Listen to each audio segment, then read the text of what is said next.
The visitation room smelled like disinfectant. A monitor sat in the corner with a clipboard. My son Connor, 6, took a folded paper from his backpack and slid it across the table. "I drew Grandpa's secret garage," he said. I unfolded it, sharp roofline in brown crayon. Boxy cars inside. Stick figures holding spray cans. Red block letters, Grandpa's secret garage. My hands went still. I built engines in that building for 15 years. It was supposed to be locked, gutted, condemned. Before we continue, tap subscribe and drop in the comments what time it is for you. Thank you for your support. My name is Travis Maguire. I'm 39 years old, and I stock pallets at a warehouse for $14.60 an hour. 3 years ago, I ran a 4-bay auto shop my father built from nothing. Now, I see my twin sons 4 hours every other Saturday in a room with plastic chairs and a 2-way mirror. The shop started as a single-bay cinder-block garage on Miller Road. My father, Lou Maguire, poured the foundation himself in 1989, mixed the mortar by hand because he couldn't afford a rental mixer. By the time I was big enough to hold a wrench, he'd expanded to 2 bays. By the time I graduated high school, 4 bays, a waiting area with coffee, and a classic car restoration wing he'd built 1 block at a time across 10 years. The sign out front read Maguire Auto and Restoration in white block letters on forest green.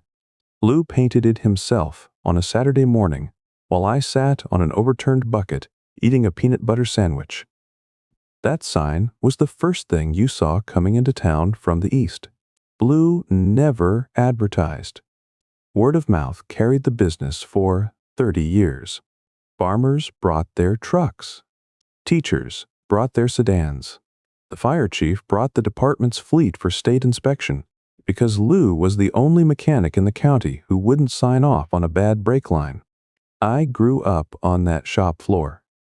Summer mornings at 7, before the heat turned the bays into ovens, Lou would set me at his workbench with a seized bolt and a can of penetrating oil.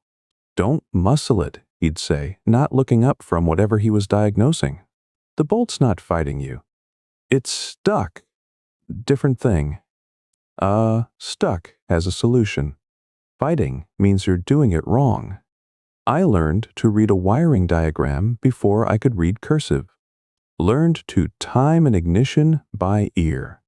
Learned that a 4-barrel carburetor on a 1969 Camaro makes a sound when it's tuned right that no electronic fuel injection will ever match. A low purr, like the engine is breathing instead of running. Lou's lessons came through the work. Measure twice. Label your bolts. Clean your tools before you put them away, not after you pull them out. If a customer says the noise started last week, it started 6 months ago. People lie about maintenance the way they lie about flossing. I went to State University for automotive engineering because Lou told me to. "You already know how to fix cars," he said, wiping his hands on a shop rag while I filled out the application at the counter. Go learn why they break. 4 years later, I came back with a degree and a head full of diagnostic theory.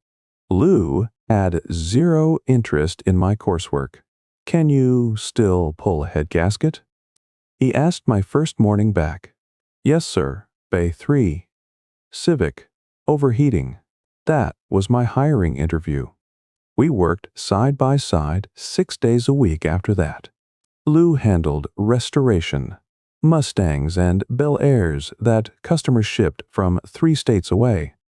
I modernized diagnostics, bought a scan tool that could read every OBD, II protocol on the market, set up a computer in the office, started keeping digital records alongside Lou's handwritten invoices.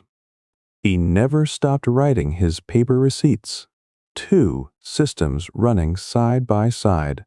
I met Renee Hollingsworth, at a fundraiser for the County Children's Hospital. She was 26, put together in a way that made every other woman in the room look like they'd gotten dressed in a hurry. Tailored blazer, no loose threads, posture like she'd rehearsed it. Her father, Carlton Hollingsworth, owned 5 car dealerships across 3 states. I knew the name. Every mechanic in Ohio knew the name. She asked what I did. I told her I fixed cars. She asked if I owned the shop. I said my father did, but I ran the diagnostic side. My father would call that a boutique shop, she said. He means it as a compliment. We talked for 40 minutes while Carlton held court at the head table, his booming voice drowning out the keynote speaker. I married Renee at 31. Carlton paid for the wedding. 400 guests, a 12-piece band, a rehearsal dinner at his Lakeside estate that cost more than my truck. I didn't argue about the money. Renee wanted a day she could remember. Lou came in a new suit from Jake Penney and stood beside me at the altar. He shook Carlton's hand once, said 3 words to him all night. Renee drove to the shop on her lunch break with 2 sandwiches and sat on the counter while I ate. She liked watching me work, she said. She'd rest her chin on her hand and ask about whatever engine I had apart, and I'd explain it, and sometimes she understood and sometimes she didn't. And either way, it didn't matter. She was there. My sons, Aiden and Connor, arrived 2 years after the wedding. Twins. Renee delivered at 3004 and 3007 in the morning, while I held her hand tight enough to leave marks. 2 boys, identical, 6 pounds each. Connor was the quiet one. He looked around the delivery room with wide, dark eyes, like he was taking inventory of a world he'd just entered. I worked 6-day weeks after the boys were born. Lou cut to 4 days. Knees going, reading glasses for the fine restoration work. But revenue climbed. I built a diagnostic reputation that drew customers from 2 counties away. We weren't rich, comfortable. Mortgage paid, boys clothed. Renee driving a 3-year-old SUV. The kind of life where you don't think about money because it covers what it needs to. Around the time the twins turned 2, Renee opened an Instagram account, staged photos of her morning coffee, the boys in matching outfits, flat lays of new boots next to a candle. The followers grew. 2,000, 5,000, 12,000. She checked the numbers before bed, the way some people check door locks. Her weekends moved to Carlton's Lakeside estate. Sunday dinners I wasn't invited to. Shopping trips that produced bags from stores I'd never heard of. Her closet filled with blazers and heeled boots and designer jeans she never wore around me. "Daddy thinks we should put the boys in Montessori," she said one Tuesday while I loaded the dishwasher. "We can't afford Montessori." He said he'd cover it. I set a plate in the rack. I don't want Carlton paying for our kids' school. It's not about want, Travis. It's about what's best for them. She'd started using that phrase. What's best for them? The way you work a pry bar into a seam.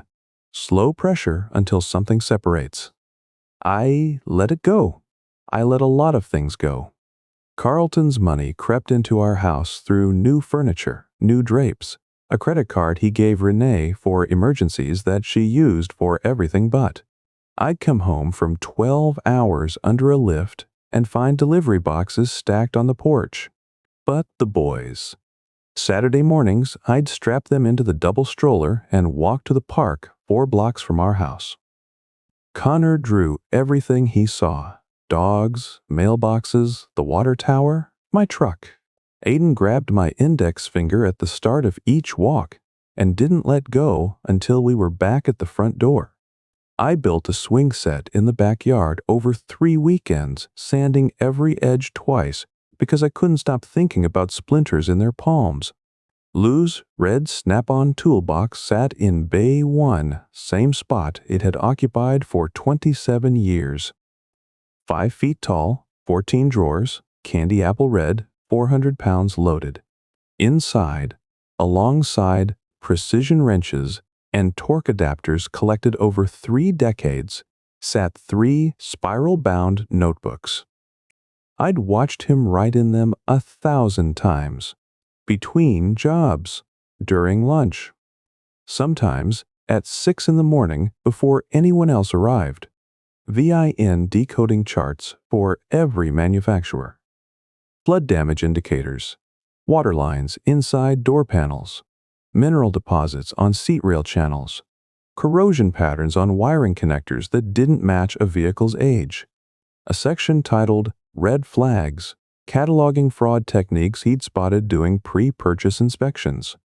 Title washing, odometer rollback, salvage rebranding through states with weak disclosure laws. What are those for?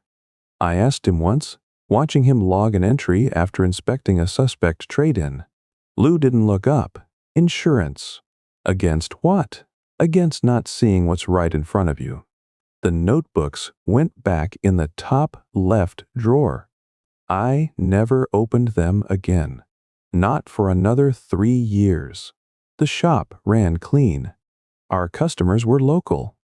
I had my hands full with the boy's ear infections, the compressor tripping the breaker in Bay 4, and Renee's credit card statements I tracked on a spreadsheet she didn't know about. Not because I was suspicious, because someone had to. Those years, I slept well. My boys down the hall. My father, alive and moving through the bays with the sureness of a man who'd earned every square foot of concrete under his boots. No ship models glued together on a metal desk. No counting ceiling tiles. No fists clenched against the mattress at 3 in the morning. That was the life. October 14th, a Thursday. Lou was finishing a Chevelle SSS, a frame-off restoration he'd been building 8 months for a collector in Pennsylvania. Every bolt torqued to spec, every wire loom wrapped in period-correct cloth tape. I was in Bay 3, running diagnostics on a minivan when I heard it. Not a crash, not a shout. A single heavy thud, like a toolbox drawer slamming shut. I came around the Chevelle and found him on the concrete. His left hand still held a socket wrench. His right was open, palm up, reaching for something on the bench he'd never get to. I dropped to my knees, called his name, called 911, started compressions on the same floor where he'd taught me to change a tire when I was 9. The paramedics arrived in 7 minutes. Worked on him for 20. One of them looked at me and shook his head. Massive stroke. The ER doctor said it was fast, like speed was supposed to help. Lou was 68, never missed a day of work in 30 years. I buried him on a Monday. The whole town came. Customers he'd serviced for decades. The fire chief. 3 men from the parts house who closed their counter for the afternoon. Carlton sent white lilies, but didn't attend. Renee stood beside me at the graveside in a black dress and dark glasses, holding my arm for the pictures. The next morning, I went back to the shop because I didn't know where else to go. The Chevelle sat half-finished in Bay 2. Lou's coffee mug on the workbench. Cold? His reading glasses folded beside it. I picked up his socket wrench from where the paramedics had set it aside. Cleaned it. Put it back in the snap-on toolbox, second drawer, right side, where it belonged. Then I raised the bay door and started the day. 6 weeks after the funeral, a yellow-bordered placard appeared on the shop door. City Building Department letterhead, dated and stamped. 3 violations cited. Cracked foundation pier in Bay 2, asbestos contamination in the ceiling tiles, electrical wiring below current commercial code. Building declared unsafe for occupancy pending repairs. 90 days to comply or face compulsory sale. I read it in the parking lot with the key still in my hand. The foundation pier in Bay 2 was poured in 1994. Lou and I reinforced it with rebar and fresh concrete when we expanded. No crack. I walked those bays 6 days a week for 15 years. The ceiling tiles were fire-rated mineral fiber panels Lou replaced in 2011. No asbestos. The wiring had been upgraded by a licensed electrician 3 years before Lou died. Receipts for all of it sat in the office file cabinet, second drawer, alphabetical by vendor. 3 violations. Not one of them real. I called the building department that afternoon. Got transferred twice before reaching Hargrove, the inspector who'd filed the report. I'd never heard his name. Lou dealt with city inspections for 30 years without a single adverse finding. The report speaks for itself, Mr. Maguire, Hargrove said. You have 90 days. I've got documentation showing every one of these was addressed. The electrical alone cost. Then hire a structural engineer and submit counterfindings. That's the process. He hung up. I stood at the shop counter holding the receiver, listening to dead air. Contesting the violations required independent professional assessments, a structural engineer at $4,000, an asbestos abatement inspection at $600, a full electrical panel survey for certification. $8,000 to $10,000 total. Lou's funeral, the cemetery plot, the headstone. Those bills had gutted savings I'd expected to last years. I was running the shop alone on reduced diagnostic volume, one mechanic doing the work of 2, and losing customers who'd trusted Lou's name but didn't know mine. I hired a lawyer with money pulled from the boys' college fund. She filed a formal objection and requested Hargrove's supporting documentation. The city sent back a 6-page report with photographs that showed cracks I'd never seen, shot at angles that made hairline wear marks look like structural failure. You need independent assessments to counter this, my lawyer said. Without professional rebuttal, the objection is dead on arrival. How fast can I get them? Not fast enough. I borrowed $1,800 from Marisol Fuentes, the mother of a kid in the twins' preschool, a woman who heard I was in trouble and dropped off a check without being asked. The structural engineer's schedule slipped 3 weeks. The asbestos firm rescheduled twice for backlog. The deadline didn't slip. I missed it by 11 days. The county filed for compulsory sale on a Tuesday. The auction notice appeared once, buried in a regional legal gazette between a tax lien and a probate listing, 14 days before the sale. No listing in the local paper where Lou had been a fixture for 3 decades. No flyers on community boards. No public announcement. 3 bidders stood on the courthouse steps. I held a pre-approval letter from a credit union for $61,500, every dollar I could access. A man in a dark blazer I'd never seen opened at $58,000. 60, I said. He went to 61 without looking at me. No hesitation. Like he already knew my ceiling? 61.5. A woman in a gray pantsuit raised her paddle. 62,000. Nothing left. The auctioneer called it 3 times, and the gavel came down on 30 years of my father's work. The winning entity was Buckeye Commercial Holdings, LLC, registered to a P.O. box in Columbus. Sole managing member listed on the Secretary of State filing, Gerald Nestor. I didn't recognize the name. 6 weeks after the sale, I drove past the shop on Miller Road. Habit, the way you press a bruise to check if it still hurts. The green and white Maguire auto and restoration sign was gone, painted over with flat, gray primer. Lou's hand-lettered name, the first thing you saw coming into town from the east, the sign he'd painted on a Saturday morning while I sat on a bucket eating a peanut butter sandwich, buried under a coat of primer that took less than an hour to apply. The windows were papered over from inside with black sheeting, chain link fence around the lot, padlock on the gate. No business name, no hours posted. I parked across the street. After 20 minutes, an enclosed car carrier backed down the alley behind the building. 2 men opened the rear gate and rolled a sedan off the ramp. A door at the back of the shop opened from inside. The car disappeared.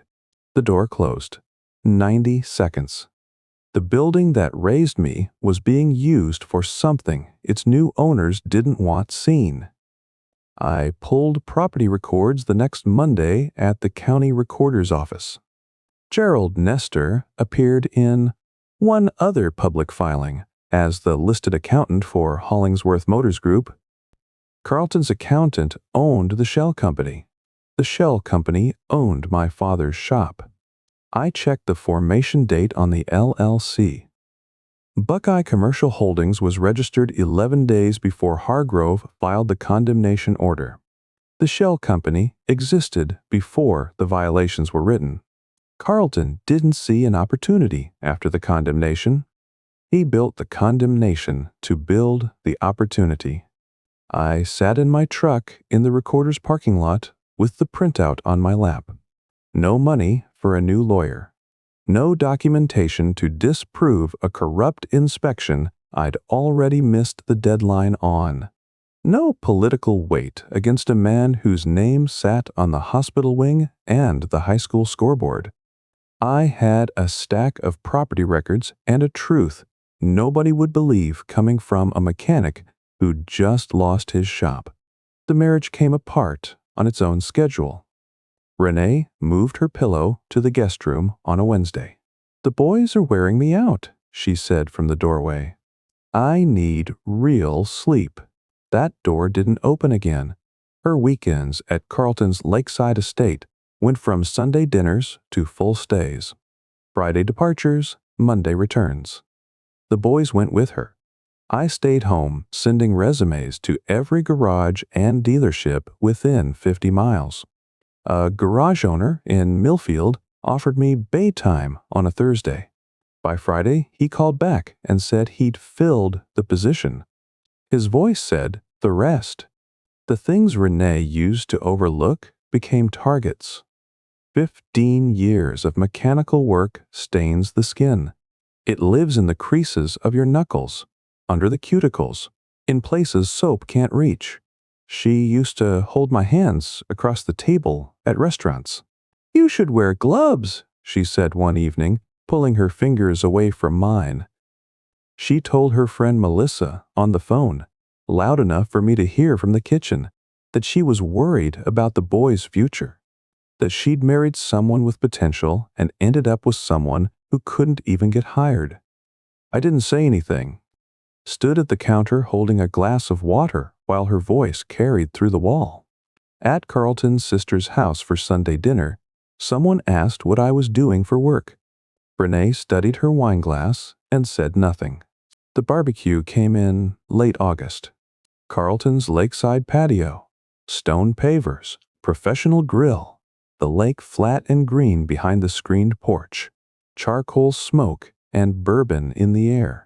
Carlton stood at the grill in pressed khakis and a polo, turning porterhouse steaks with tongs that cost more than my weekly grocery run. The twins chased his retriever across the grass, their laughter carrying over the water. I stood near the porch railing, holding a beer I hadn't opened. Carlton's territory. I was always a guest here. He was talking to his neighbor Ed, a man who ran a chain of tire shops across the county. Carlton pitched his voice the way he always did, loud enough to fill the patio, the conversation, and whatever silence someone else might have used. "The problem with small operators," Carlton said, turning a steak. "No vision, no scale. You've got a guy with one little garage, Thinks he's running a business. Bat popped on the coals. He's not running a business. He's just a grease monkey with a lease. Ed laughed. Carlton's big rolling laugh followed, the kind that swallowed every other sound in the yard. I set the beer on the railing. Looked at Renee. She sat in an Adirondack chair 10 feet from the grill, close enough to hear every word. Our eyes met for half a second. She picked up her phone and scrolled. That night, county highway, driving home. Twins asleep in the back seat, heads tilted at matching angles against their car seats. Renee in the passenger seat, face lit blue by her phone, checking her numbers. You heard what he said. She didn't look up. He says things, Travis. You know how he is.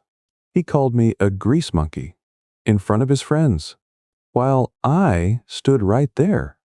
He wasn't talking about you. He was looking at me when he said it. She locked her phone and turned. Highway light swept across her face in even intervals. You're just a grease monkey, Travis. Flat. No edge. The tone you'd use reading a number off a form. Then she laughed. Short, more air than sound. The laugh people use when they can't believe something so plain needs explaining. I watched the road, both hands on the wheel. The odometer ticked. She turned back to her screen. After that, her spending moved to Carlton's credit cards. New boots, leather bags, salon appointments 40 minutes from town, when a place 5 minutes away cost a third as much. I tracked the household budget on a spreadsheet at the kitchen table past midnight, penciling columns that shrank every month. Without the shop, we bled $900 more per month than I brought in.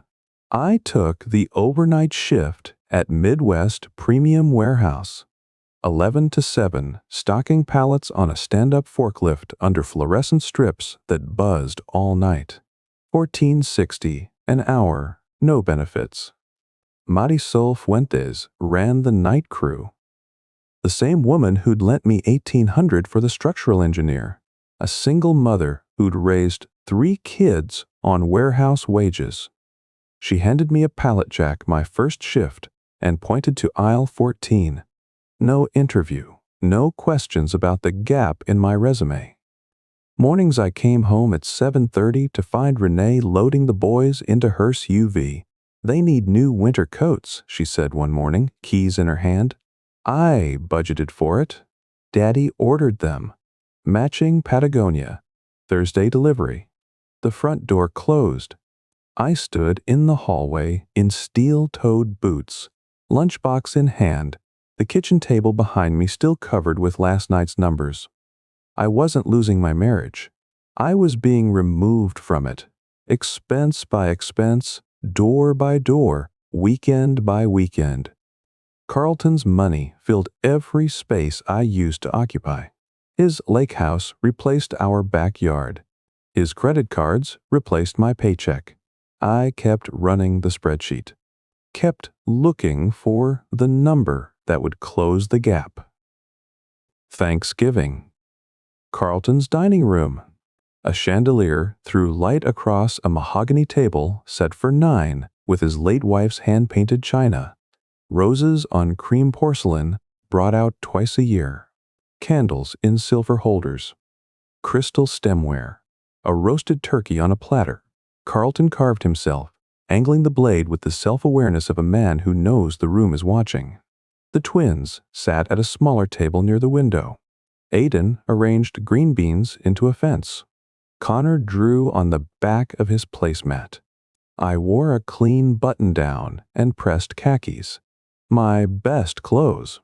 Everyone else at the table wore outfits that cost more than my monthly rent. Carlton's sister and her husband, Ed from the tire shops and his wife, Renee in a cream cashmere sweater and gold earrings I'd never seen. Carlton poured himself a second bourbon before the plates were cleared. He sat back in his chair the way a man sits when he owns the room, the house, the lake outside the window, and every person at his table. Renee set down her fork. She hadn't eaten much. Travis and I are getting a divorce, she said. Same voice she used to read grocery lists. Nobody moved. Carlton swirled his bourbon. Ed's wife studied her plate. The twins didn't look up. I put my hands flat on the table. Linen tablecloth. Cool against my palms. It's been coming for a while, Renee said, looking at Carlton, not at me. We've already spoken to an attorney. We, already. She said it the way you'd announce a kitchen renovation. Decided, contracted, scheduled. Carlton sipped his drink. Probably for the best, he said. Renee's been carrying that grease pit on her back long enough. His laugh filled the dining room. Big, rolling. The laugh that swallowed every other sound in the room.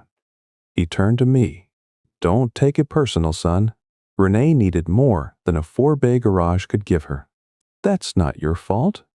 Daddy, Renee said. Not a correction. A cue. He was saying the quiet part too loud. I looked at my sons. Aiden had stopped arranging beans. He watched me with dark eyes, too old for his face. Connor kept drawing, crayon moving in circles. Anything I said at this table, in Carlton's house over Carlton's china, would show up in a filing within the week. I kept my hands flat and my mouth shut. Mommy, can I have more pie? Connor asked from the kids' table. Of course, baby. Renee smiled at him, the smile she'd stopped giving me 6 months ago. I drove home alone. The twins stayed at the lake house. Their overnight bags had been packed before I arrived. 2 matching duffels by the front door. She planned the announcement the way she planned her Instagram grid. Staged. Timed. Audience tested. The demolition started Monday. Renee's attorney was a woman named Victoria Hale. Dark suit, corner office in a building. Carlton's dealership group leased. She filed motions drafted weeks before Thanksgiving dinner. Temporary custody. Asset protection. Emergency income imputation based on my warehouse wages versus Renee's projected standard of living. The financial analysis ran 6 pages. $14.60, an hour 40 hours a week, minus taxes and child support. Less than 20% of the household's pre-divorce income. My apartment measured 400 square feet. County guidelines required 500 minimum for overnight child custody, with separate sleeping areas for children over 5. My boys were 6. The regulation measured fatherhood in square feet. The county assigned me a public defender named Mitchell Greer. Mid-50s, gray suit jacket worn at the elbows, a stack of 8 case files under his arm. I met him in the courthouse hallway 20 minutes before the hearing. Mr. Maguire, he opened my folder. Custody dispute? Custody and visitation. He scanned the first page. Flipped to the financial exhibits. Closed the folder. Their attorney is Victoria Hale, he said. I know, she's thorough. And your financials don't give us much room. He pulled a pen from his jacket and made a note inside the folder. I'll make the argument, but the math is the math. 20 minutes! That was the preparation time allocated to the question of whether I'd raise my sons. The hearing took place in a second-floor courtroom with creaking oak benches and water stains on the ceiling tiles. I wore the same khakis from Thanksgiving. Renee sat at the petitioner's table in a tailored navy blazer, Victoria Hale beside her with tabbed exhibits and a leather portfolio. Carlton sat in the gallery, front row, legs crossed, gold Rolex catching the overhead light. I sat with Mitchell Greer and the folder he'd read for 20 minutes. Renee was 12 feet away, close enough to see the pearl studs in her ears, far enough that we might as well have been in different buildings. The judge was Harold Winsett, late 60s, wire-rimmed glasses, working through a docket. I'd never met him, didn't know his name, didn't know he'd signed the compulsory sale order that took Maguire Auto, didn't know he spent 3 weekends a year at Carlton's hunting lodge, eating Carlton's steaks, drinking Carlton's bourbon. None of that would surface for another year. On this Tuesday morning, he was just a judge in a worn robe reading a case number off a printout. Victoria Hale presented the financial exhibits. Income disparity, square footage deficiency, Renee's stability versus my instability. Carlton's resources framed as Renee's, the lake house, the Montessori tuition, the college savings plan Carlton funded. Greer objected once. Winsett overruled without looking up. Your Honor, my client maintains a stable work schedule and has no history of, I've reviewed the financials, counselor. Move on. Hale's closing took 8 minutes. Greer's took 3. Winsett removed his glasses and read from a prepared sheet. The court finds the respondent's financial condition and living situation do not meet the standard for shared custody. Primary, physical, and legal custody is awarded to the petitioner. Supervised visitation is granted. 4 hours every other Saturday at the County Family Services Center. Subject to review after 12 months. He set the paper down and called the next case. Greer collected his files in the hallway. I'm sorry, Mr. Maguire. I know. If your situation changes, better income, bigger place, we can petition for modification. I nodded. He shook my hand and walked toward the next courtroom. 8 cases that day. Mine was number 3. Carlton buttoned his sport coat in the gallery. Didn't look at me. Didn't need to. Renee passed with Victoria Hale, heels clicking on marble. She paused for half a second. Not long enough to speak. Long enough for me to see her face. No anger, no guilt, the blank expression of someone closing an account. Supervised. The word means a basement room in the County Family Services building. Beige walls, plastic chairs, a box of donated toys from 2019, a court-appointed monitor in the corner writing on a clipboard, a 2-way mirror along the south wall. 4 hours every other Saturday. I could not take my sons to the park, could not cook them dinner, could not hear them breathing in the next room at night. I found the studio through a listing on the break room bulletin board. 2nd floor of a converted duplex, 6 blocks from the warehouse. 400 square feet. 1 window facing the alley. 2 burner kitchenette and a half-sized refrigerator. $640 a month, heat included. Lou's red Snap-on toolbox sat in the corner. I'd filled my truck bed with it and what I could carry before the new owners changed the locks on Miller Road. I bought a fold-out couch from the Salvation Army, made it with clean sheets every other Friday night. The boys never saw it, but the habit kept something alive. Folded it back every other Sunday afternoon. When can we sleep over, Dad?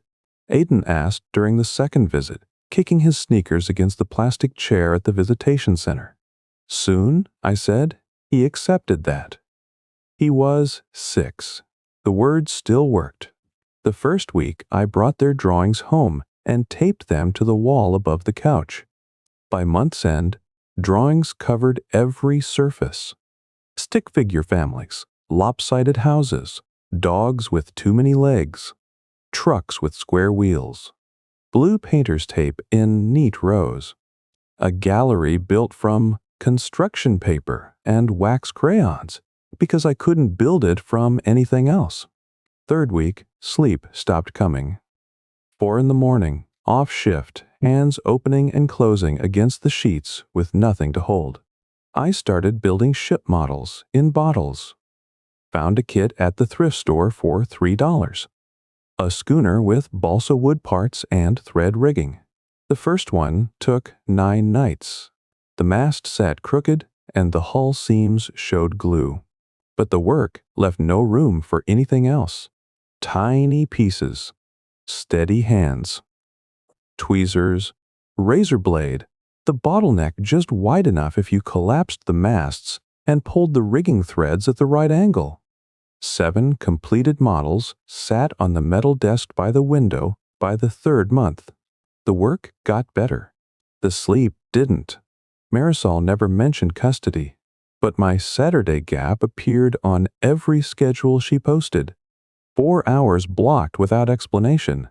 Saturdays covered, she said one Thursday, handing me a pallet jack for aisle 14.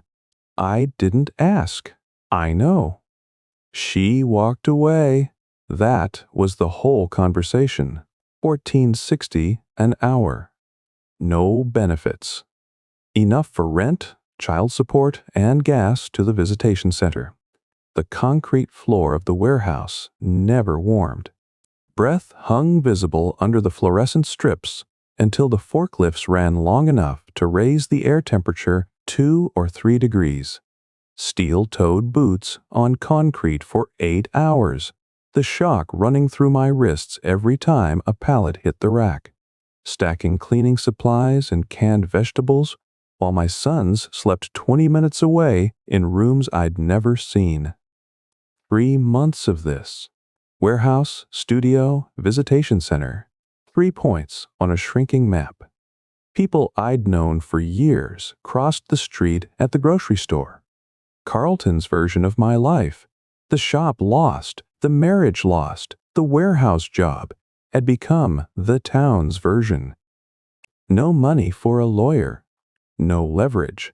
A routine, a row of ship models, and a fold-out couch made up every other Friday for boys who counted time in 2-week gaps.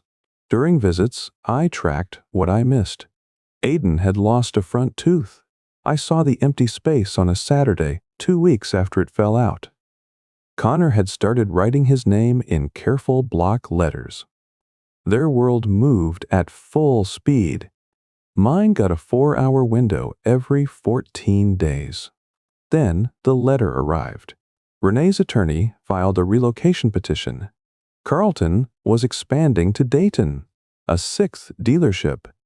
Renee requested permission to move the twins 212 miles away.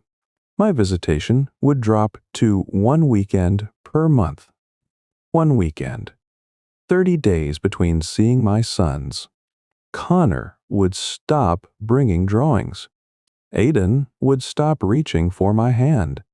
They'd build new routines in a new city, and the habit of a father would fade the way any habit fades without practice.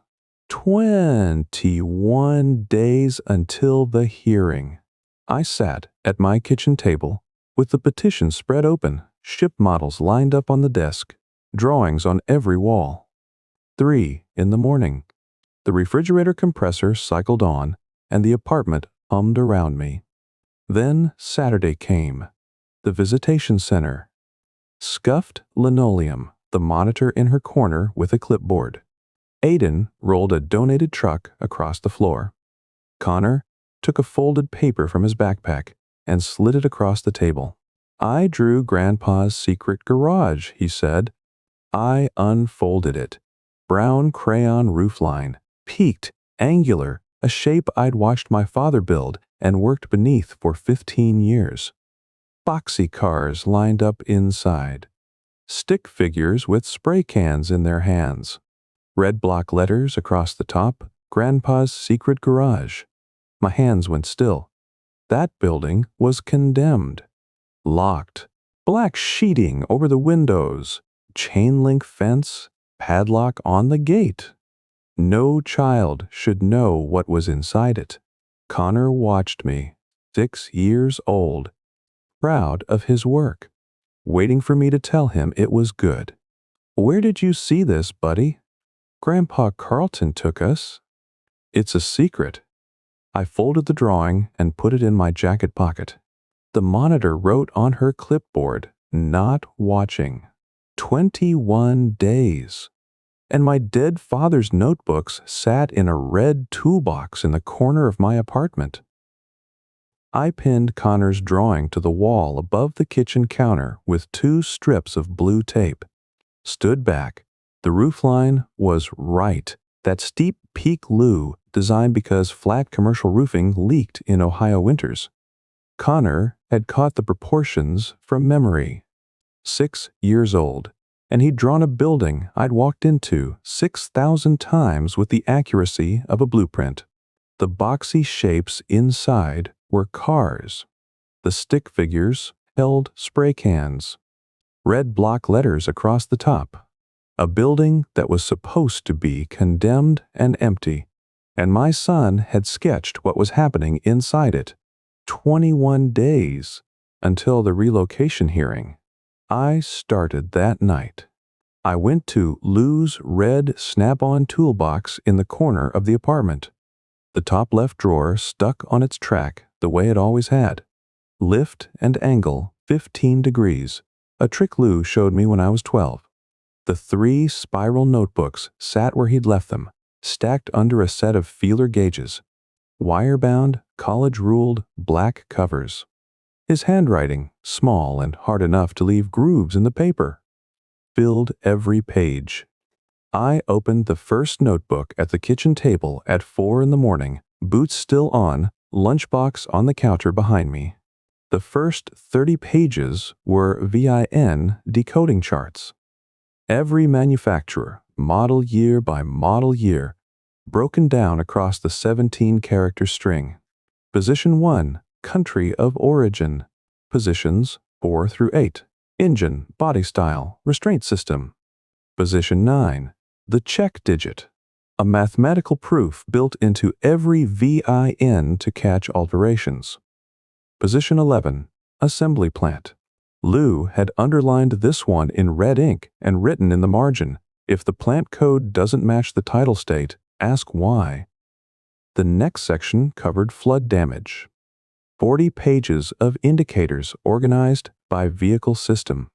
Electrical green oxidation on copper terminals in door junction blocks that didn't match the vehicle's age. Musty odor from HVAC vents that survived every cabin filter change and ozone treatment. Interior, white crystalline residue on unpainted steel surfaces beneath seats. Mineral deposits left when standing water evaporated. Silt lines inside door panels visible only when trim was removed. Seat rail channels packed with fine sediment. Lou had drawn cross-sections of door assemblies showing where water pooled. Arrows pointing to spots a detailer couldn't reach without full disassembly. A note in the margin. Buyer sees clean seats.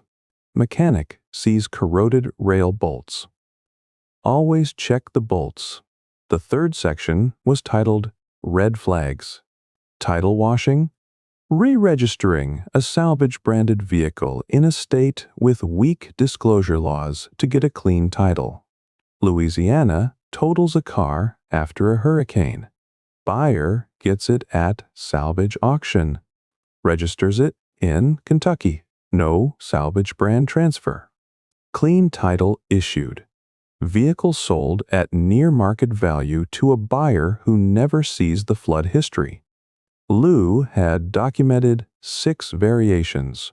Interstate transfers exploiting gaps in the National Motor Vehicle Title Information System.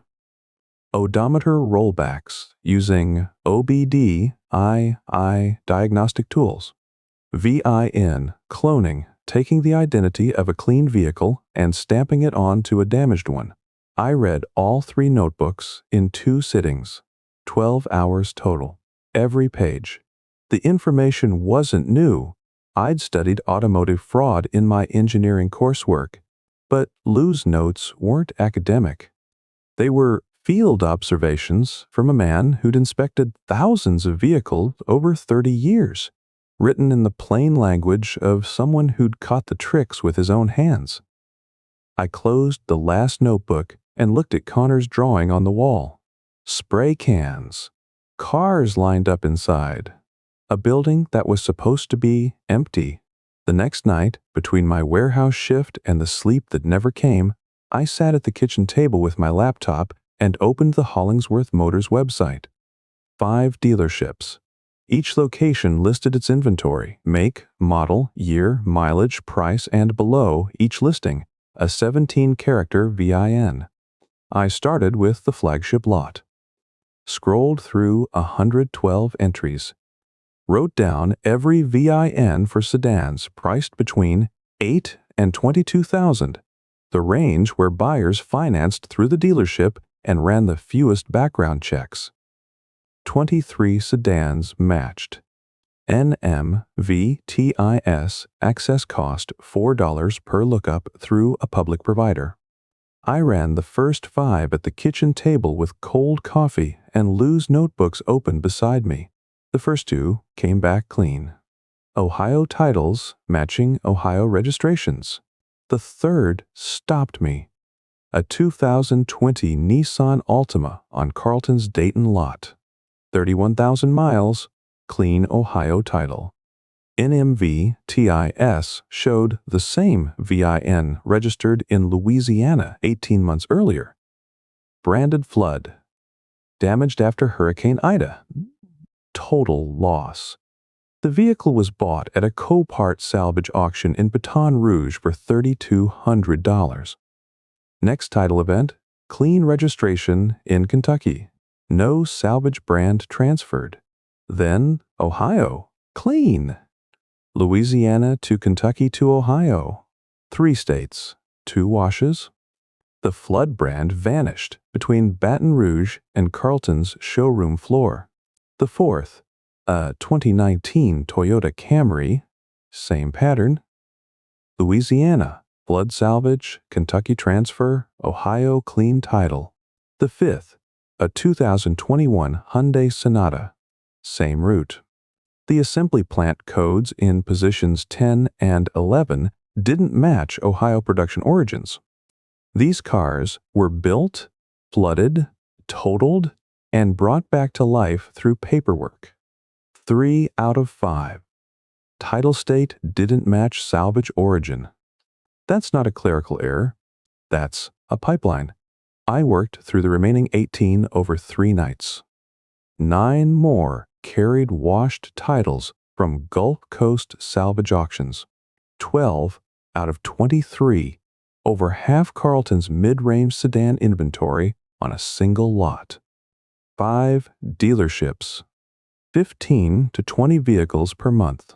Average markup of $10,000 to $12,000 above salvage cost. The math wasn't complicated. $12 million a year, run through the building my father built.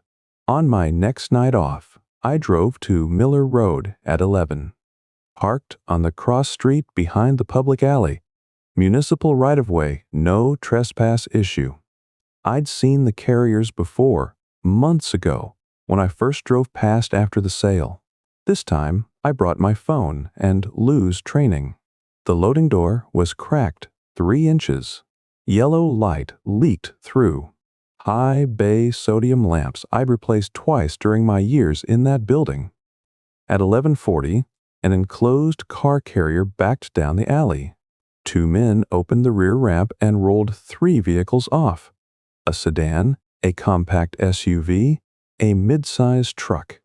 The rear door opened wide enough to take them. I photographed the carrier's plates, the vehicles passing under the sodium light, the building exterior and fence. Through the gap before the door closed, vehicle lifts, a paint booth partition, figures moving under work lights. 30 seconds of looking. Everything I needed was on my phone. The property records I'd already gathered told the ownership chain, Buckeye Commercial Holdings, Gerald Nestor, the formation date 11 days before the condemnation order. What I needed now was a human witness. Someone who'd worked inside that building and could confirm what the paper trail suggested. Carlton's operation required skilled hands. Paint, body, cosmetic restoration good enough to fool a casual buyer. That kind of work required a foreman. I called 3 body shops in the county asking about former Hollingsworth employees. 2 hung up at the name. The third, a collision center in Monroe, paused. You looking for Leo? The owner said. Leo Padilla, Carlton's former detail shop foreman, came to the phone, breathing hard. 30 years in automotive body repair, fired from Hollingsworth 18 months ago. I'd found one LinkedIn profile. No reason for termination listed. Who is this? He said. Travis Maguire, Lou Maguire's son. You worked in my father's shop. 10 seconds of dead air. I know who you are, Padilla said. Not on the phone. We met at a diner off Route 63 on a Tuesday morning. The place smelled like burnt coffee and griddle grease. Padilla sat in a back booth wearing a paint-stained work shirt, big hands wrapped around a coffee mug, dark circles under his eyes like he hadn't slept right in months. 53, and looking 10 years older. I set my phone on the table with the photographs loaded. You know what's happening in that building, I said. He looked at the photos. Didn't touch the phone. Carlton hired me to run cosmetic restoration, he said. First year was fleet reconditioning. Auction prep, nothing wrong with it. Then the carriers started coming from Louisiana. Flood cars. He nodded. Oh, trailers. Waterlogged, electrical shot, interiors gone. We'd strip them, repaint, replace carpets and headliners. Detail the engine bays until they looked factory. My crew could turn a flood wreck into a showroom car in 4 days. And the titles? Gerald handled paperwork. Register in Kentucky first, no salvage brand transfer. Then flip to Ohio, clean. By the time they hit Carlton's lots, no history. Nothing a buyer could find without knowing where to look. How many? 15, 20 a month when I was there. More after hurricane season. I took Lou's notebooks from my bag and opened to the red flag section. Padilla stared at the handwriting.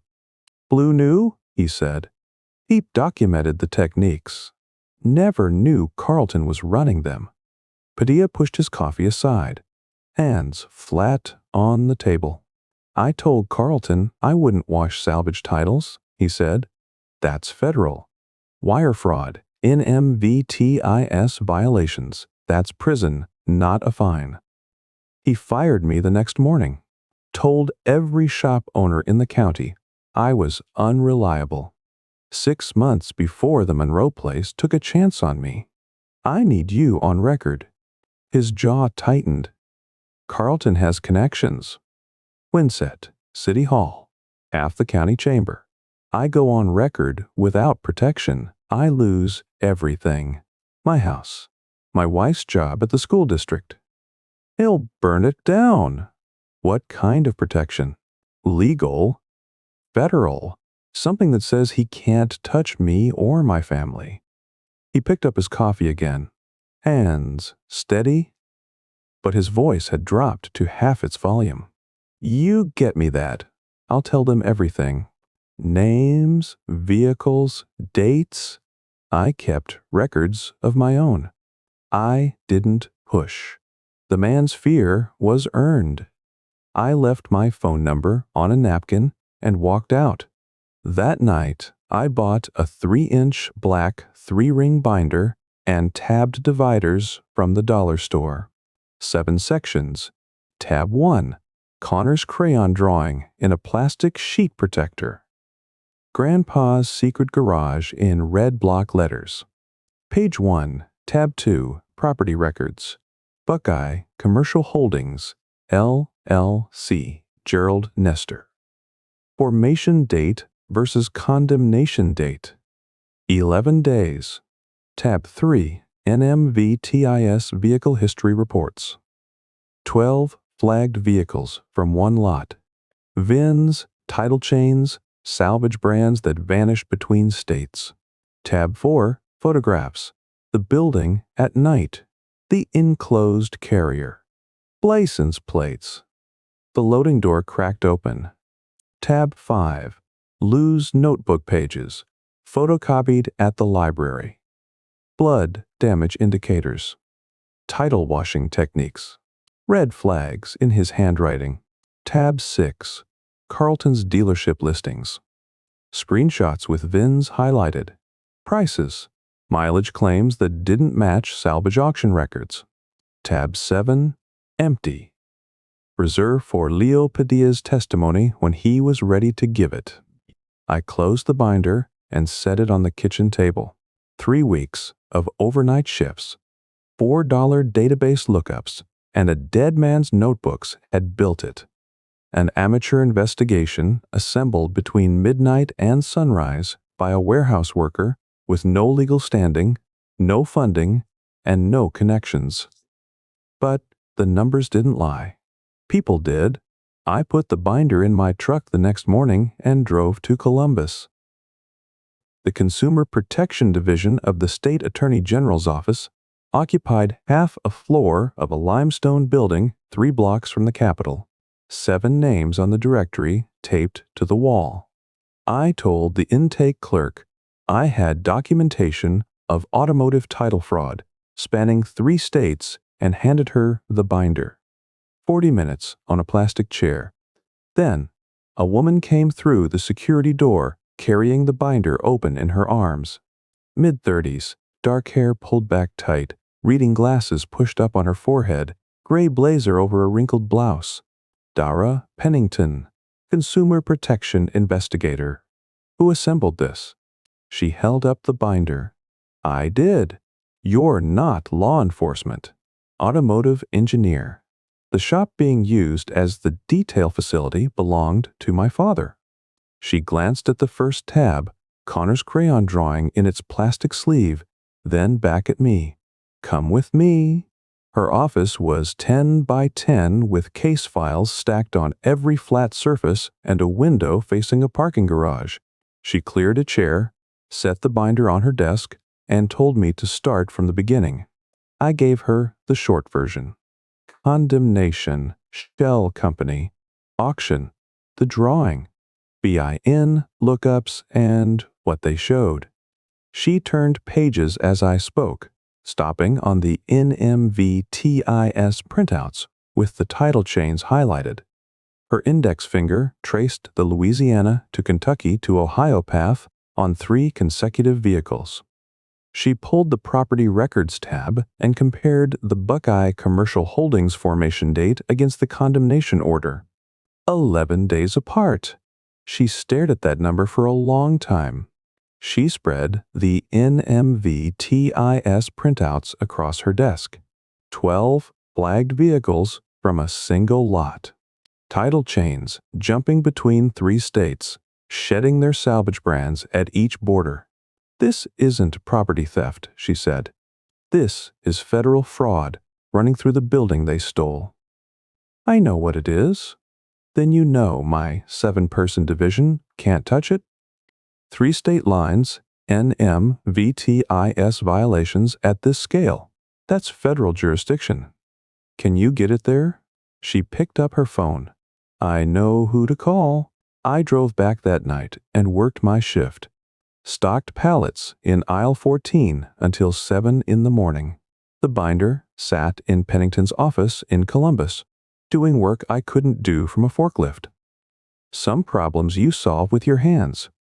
This one needed paperwork, patience, and people who carried badges. 10 days later, I sat in a conference room at the FBI's Cleveland field office. Metal table, recording device, red light blinking. Across from me, Mike Herrera, Financial Crimes Division, mid-40s with a shaved head and a loosened tie, and Sarah Bowen, Auto Fraud Task Force, younger, with a legal pad already half filled. They'd verified 6 of my flagged VINs through their own databases before the meeting.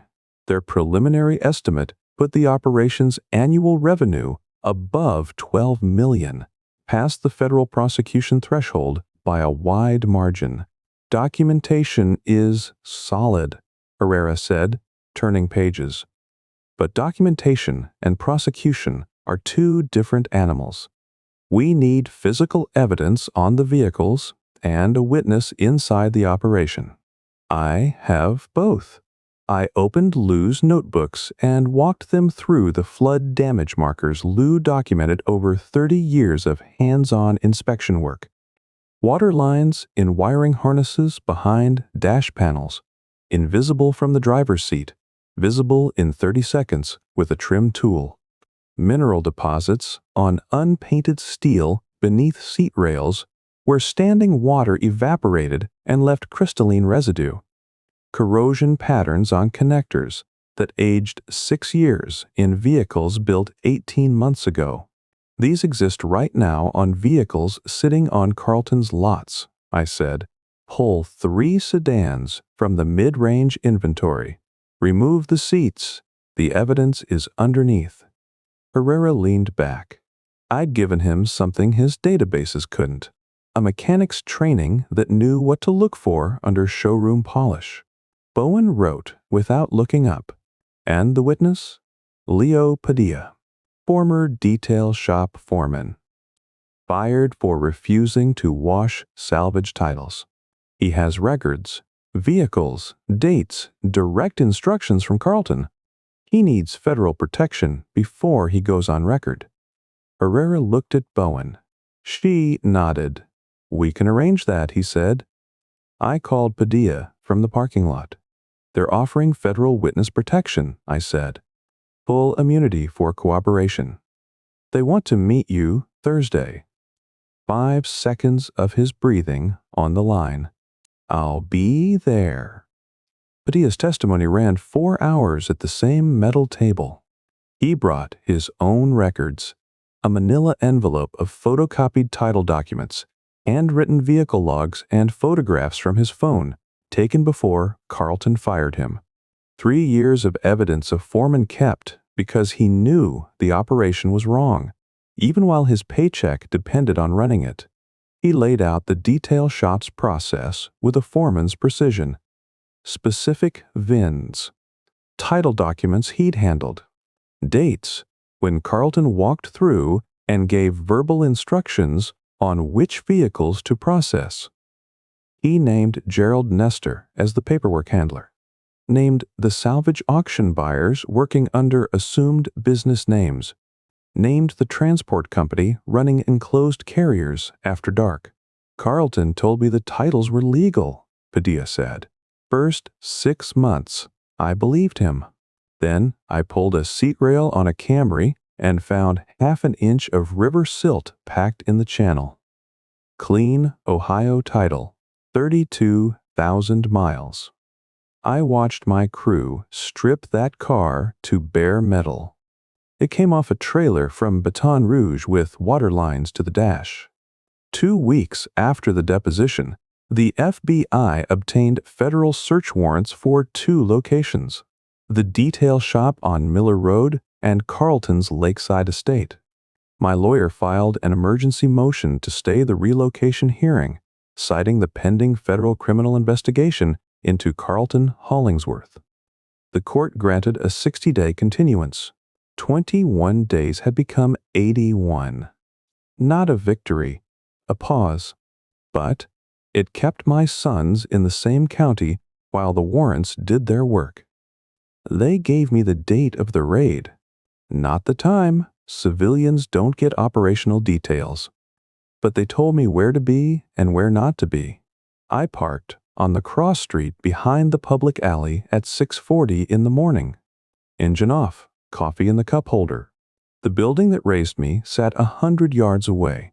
Gray primer over Lou's sign, chain link fence catching first daylight. A delivery truck rumbled along the commercial strip heading east. Sparrows on the chain link. The kind of ordinary morning no one remembers. At 6:58, 4 unmarked vehicles turned onto Miller Road from both directions. A black van at the front gate, 2 subs blocking the alley, agents in blue windbreakers, FBI in yellow letters. Cut the padlock. 2 through the front. 4 through the loading door. No sirens. No shouting. Controlled entry. I gripped the steering wheel with both hands. The parking lot, where my father's customers lined up on Monday mornings, filled with federal vehicles. Carlton's black Escalade sat behind the building. I hadn't seen it when I parked. The angle hid the rear lot. He was inside the shop when they came through the doors. The loading door opened wide, and for the first time in 3 years, I saw the inside of my father's shop in full daylight. 3 vehicle lifts, where Lou's 4 bays used to be. An industrial paint booth partitioned with plastic sheeting where the restoration wing stood. Against the far wall, a VIN restamping station, an OBD II interface connected to a laptop for odometer reprogramming. Below the workstation, cardboard file boxes. Agents pulled the lids and photographed stacks of blank title applications from Ohio, Kentucky, Indiana, 3 states' worth of clean paper for dirty vehicles. Lou's workbench was gone. His tool racks, his coffee maker with the cracked carafe. The restoration wing where he spent 8 months rebuilding a Chevelle, the last car he ever touched, was now a spray booth for washing flood damage out of vehicles worth less than the labor it took to fake them. Same walls, same peaked roof. Nothing else. 12 minutes after entry, 2 agents walked Carlton through the front gate in handcuffs. Sport coat over a dress shirt. Khakis pressed. The gold Rolex catching morning sun. He'd come dressed for a workday at a business nobody was supposed to know about. His face had gone gray. Not the ruddy, weathered color I'd washed across barbecue grills and Thanksgiving tables for 10 years. Gray, like someone had drained the blood from him standing up. The booming voice that filled every room, the laugh that ate every other sound. Gone. Mouth a flat line. Eyes fixed on the pavement, not scanning the street, not looking for witnesses or neighbors or anyone who might still see him as the man whose name sat on the hospital wing and the high school scoreboard. He walked between the agents in short mechanical steps. 6'3", still thick through the shoulders, and he looked smaller than I'd ever seen him. They put him in the back seat of the sedan, parked at the cross street, 30 feet from my truck. He never looked up. The man who called me a grease monkey. Who carved steaks on his patio while telling his neighbor, I couldn't run a business. Who poured bourbon at Thanksgiving while his daughter announced the end of my marriage over his dead wife's china. Who stole my father's building, painted over my father's name, and ran a criminal operation inside walls Lou Maguire poured with his own hands. I watched the sedan pull away. The lot where my father's customers used to park, where Lou and I walked out together at the end of every workday for 15 years. At the Lakeside estate, the federal indictment laid this out months later. A second team served the warrant at 7:05. Agents cataloged the vintage Corvette collection in the 3-car garage. 3 vehicles carrying clean titles that would trace to a private Kentucky auction purchased with cash from the detail shop. In the study, they photographed the pocket watch display case. 42 watches in a glass-topped mahogany cabinet, including the Patek Philippe, worth $18,000. Same room, a filing cabinet held bank deposit records showing cash payments to workers, with no Social Security numbers, no tax withholdings, no employment documentation, deposit slips in Carlton's handwriting. Between both locations, agents filled 4 evidence vans. I sat in my truck and watched them work the detail shop for 3 more hours. A forensic photographer moved through the interior, flash popping through the open bay doors. Agents in nitrile gloves inventoried the VIN tools, bagging each piece, labeling with case numbers. The care they took. cataloging every item, documenting every connection, reminded me of Lou logging entries in his notebooks. Patient work, the kind that held up. They brought out the laptop. The blank title, applications. The restamping tools. Evidence bags and file boxes loaded into vans that pulled away one at a time until the building stood open. Bay doors raised, loading door wide, interior exposed to daylight for the first time since Carlton sealed it behind chain link and a padlock. Connor's crayon drawing sat in my witness file at the Cleveland field office. The page that started everything stapled to the first page of my statement. A 6-year-old's artwork attached to a case built between midnight warehouse shifts on $4 database lookups and a dead man's notebooks. I finished my coffee, started the truck, drove to the warehouse to clock in for my 11 o'clock shift. Marisol looked up when I walked in early. Couldn't sleep, I said. She handed me a pallet jack. Didn't point anywhere. I knew the route. The grand jury returned the indictment 6 weeks after the raid. 23 counts. Wire fraud, odometer tampering, NMVTIS reporting violations, conspiracy to commit interstate commercial fraud. Total maximum sentence, 30 years. I read the news on my phone during a 15-minute break at the warehouse, sitting on a stack of shrink-wrapped paper towel pallets. The county paper ran it above the fold. Hollingsworth indicted on federal fraud charges. The photograph showed Carlton's flagship dealership with yellow crime scene tape across the showroom doors. Same showroom, where his portrait hung above the slogan, Trust, built on a handshake. All 5 Hollingsworth Motors locations were seized as assets of a criminal enterprise. Salesmen showed up Monday morning to padlock doors and federal marshals in the parking lot. 212 vehicles impounded for title verification. 160 employees sent home. Carlton's name came off the hospital wing within the week. The high school booster club pulled him from their donor wall the week after. The forfeiture catalog read like the inventory of a life built on stolen money. The black Escalade. 3 vintage Corvettes from the Lakeside garage, each carrying titles that traced to private Kentucky auctions funded with detail shop cash. The gold Rolex Submariner. 42 pocket watches in a glass-topped mahogany case, including the PAT-EK Philippe. He wound every Sunday morning with care he showed nothing else. The Lakeside estate itself, 6,000 square feet, 4 acres, private waterfront, seized pending final judgment. Herrera, the FBI financial crimes agent who'd taken my deposition in Cleveland, called 2 weeks after the indictment. Wanted to give you a heads up, he said. Investigation turned up something beyond the title washing. What kind of something? Judge Winsett. His name shows up in Carlton's records 14 times. Guest logs at a hunting lodge going back 6 years. Same years he signed the compulsory sale order on your shop and the custody ruling in your divorce. I sat on the edge of my fold-out couch. Ship models on the shelf.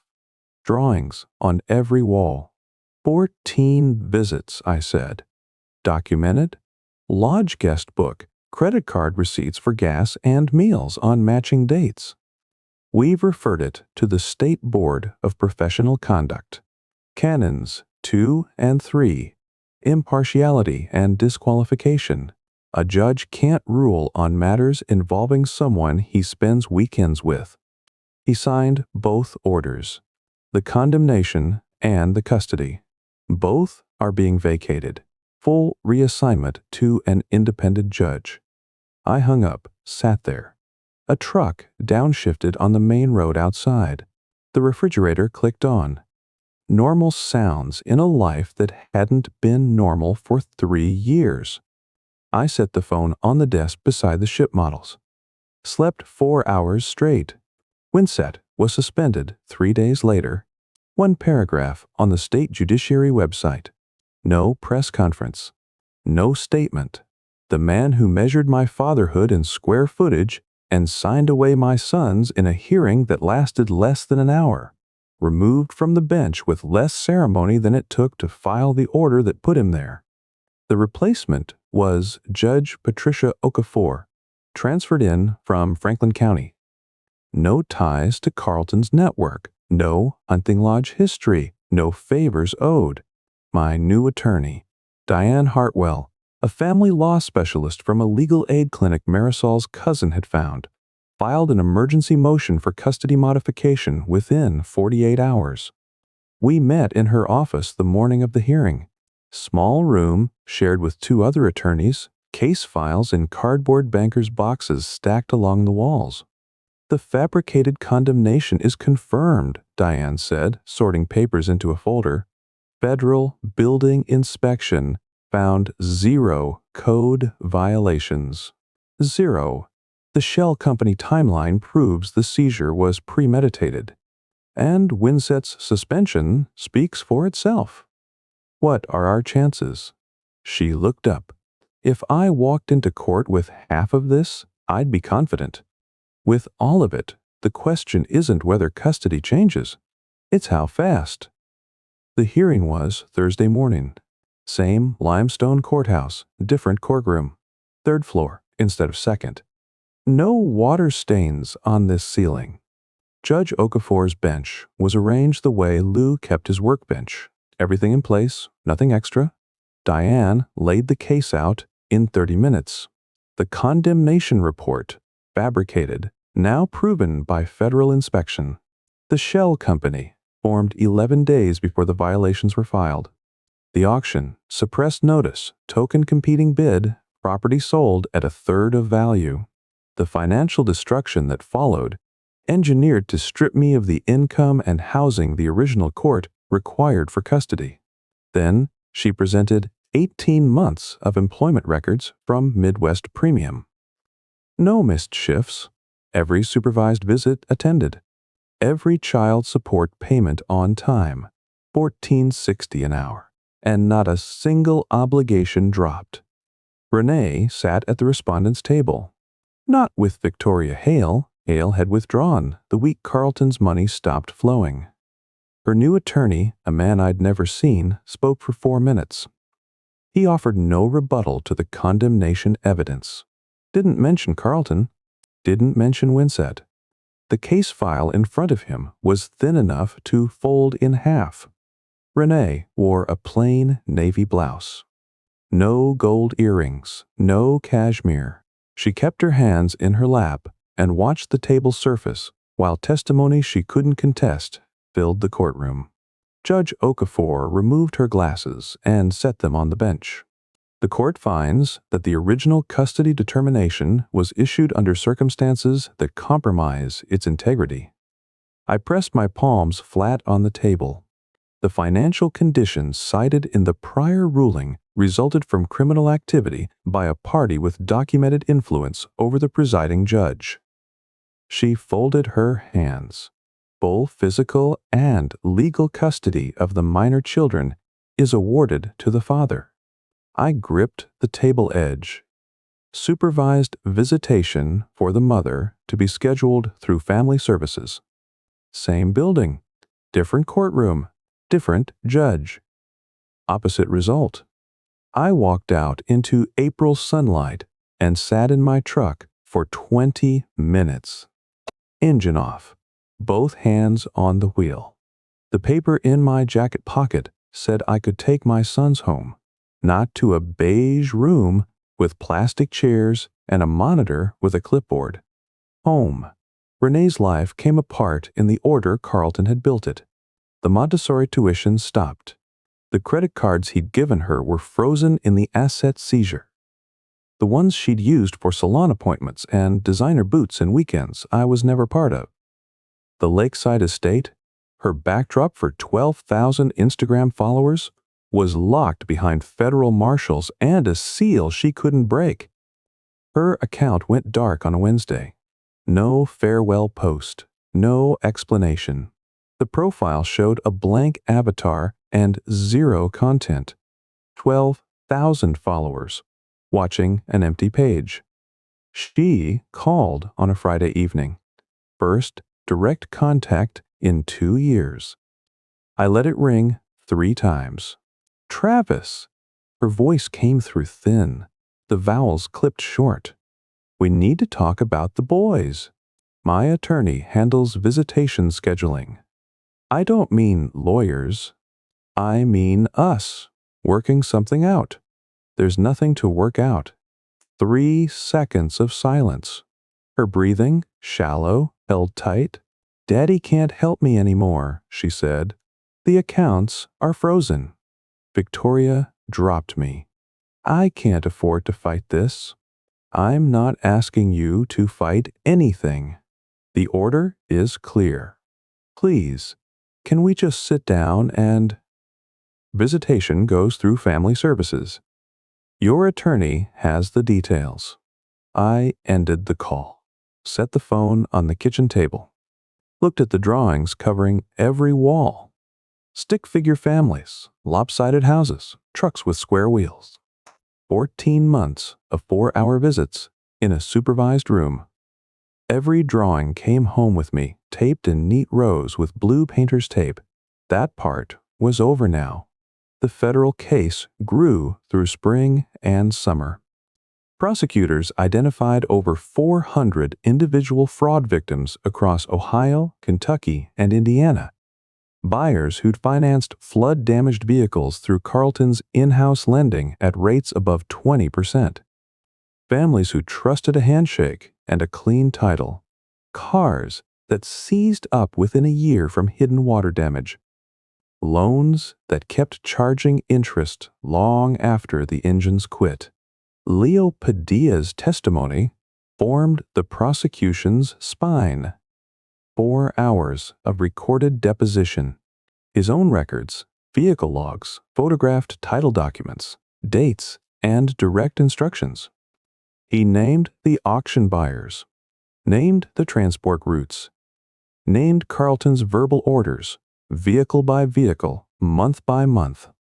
3 years of records kept in a manila envelope by a man who documented what he couldn't stop.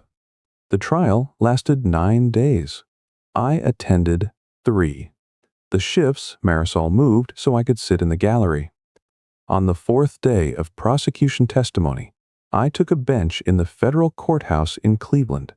High windows. The seal of the United States District Court above the judge's position. The room smelled like old wood and floor wax, the kind of clean that gets laid down in layers over decades. Carlton sat at the defense table in a navy suit. No sport coat, no ostrich skin boots, no gold Rolex. His wrists were bare. The silver hair was still in place, still lacquered, but his face had taken on the gray from the morning of the raid and never given it back. The color of a man watching his own inventory being counted against him. The prosecutor approached the evidence table. The government enters Exhibit A, she said. She lifted a clear exhibit sleeve and placed it on the overhead projector. The courtroom screen filled with Connor's crayon lines. Brown, peaked roofline. Boxy cars inside. Stick figures holding spray cans.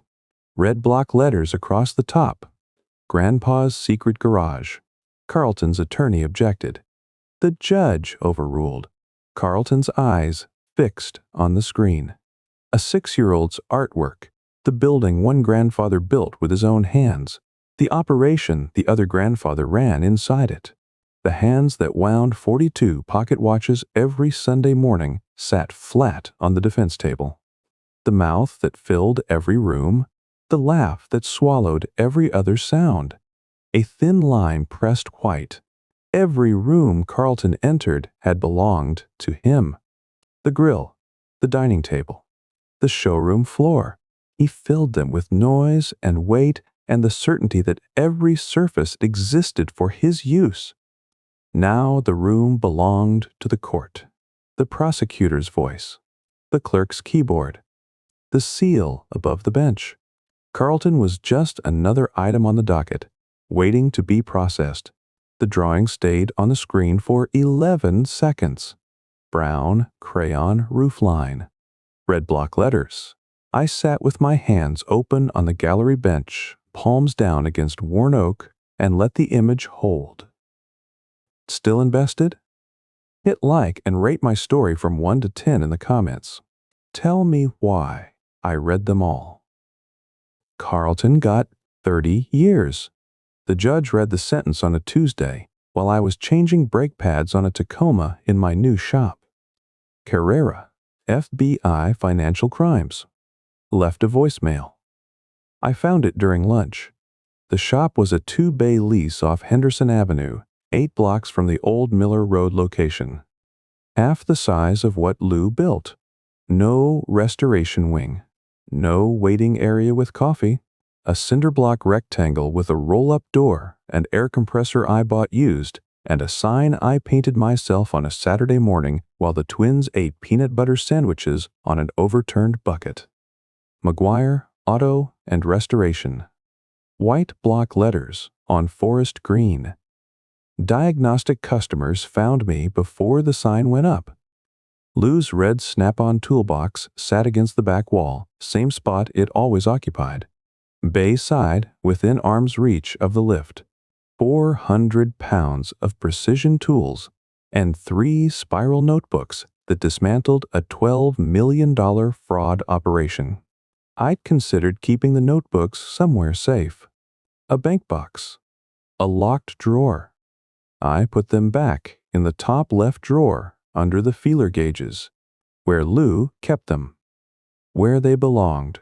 The 3-bedroom house came through Diane Hartwell's legal aid network, a rental owned by a retired teacher who'd followed the case in the paper and offered first month free. Small yard. Oak tree in the back. The twins' room faced east. Morning light across matching beds I assembled from a hardware store kit, reading the instructions twice because measure twice was the only way Lou taught anything. Connor sat beside me at the shop bench on Saturdays, building his first ship model. Not in a bottle. That came later. Just the hull, balsa wood, and sandpaper. His small hands worked into the grain the way I'd shown him. He didn't rush. Sanded one section, checked the surface with his fingertip, moved to the next. Patient work. Grandpa Lou would sand it this direction, I said, guiding his wrist along the grain. How do you know? He showed me. Same bench. Connor turned the hull in his hands, studying the curve. Same dark eyes that cataloged a building from memory and put it on paper without a single wrong line. Aiden brought me a drawing on a Wednesday after school. 3 stick figures standing under a triangular roof. The tallest one had a line across its left eyebrow, the scar from the timing chain that snapped when I was 17. Below the figures, in block letters, he was still learning to space. Home. I taped it to the refrigerator with blue painter's tape. Center position. Eye level. 412 fraud victims received restitution through the federal settlement. I got a letter from a woman in Lexington whose transmission seized on a highway on-ramp with her daughter in the back seat. Blood car from Carlton's Dayton lot. She wrote 3 sentences. Thank you didn't appear in any of them. What she wrote was better. My daughter is safe because someone paid attention. Saturday morning, 7:15, coffee on the back porch, steam rising in October air. No alarm. The twins asleep down the hall, their breathing carrying through the open door, the way it used to before the studio apartment and the plastic chairs and the monitor with her clipboard. The oak tree threw long shadows across the yard. In the shop, the Chevelle sat on the lift. Lou's last project. The SSI'd tracked down at a collector auction in Pennsylvania and bought with 3 months of diagnostic fees. Frame-off restoration, every bolt torqued to spec. I'd finished it the week before. 8 months of evenings and weekends. Same timeline Lou had been on when he collapsed. I turned the key. The 454 caught on the first rotation. That low rumble dropped into an idle, a sound like the engine was breathing instead of running. Not proving anything, just sitting there. I picked up my coffee, sat on the stool by the workbench, let it run.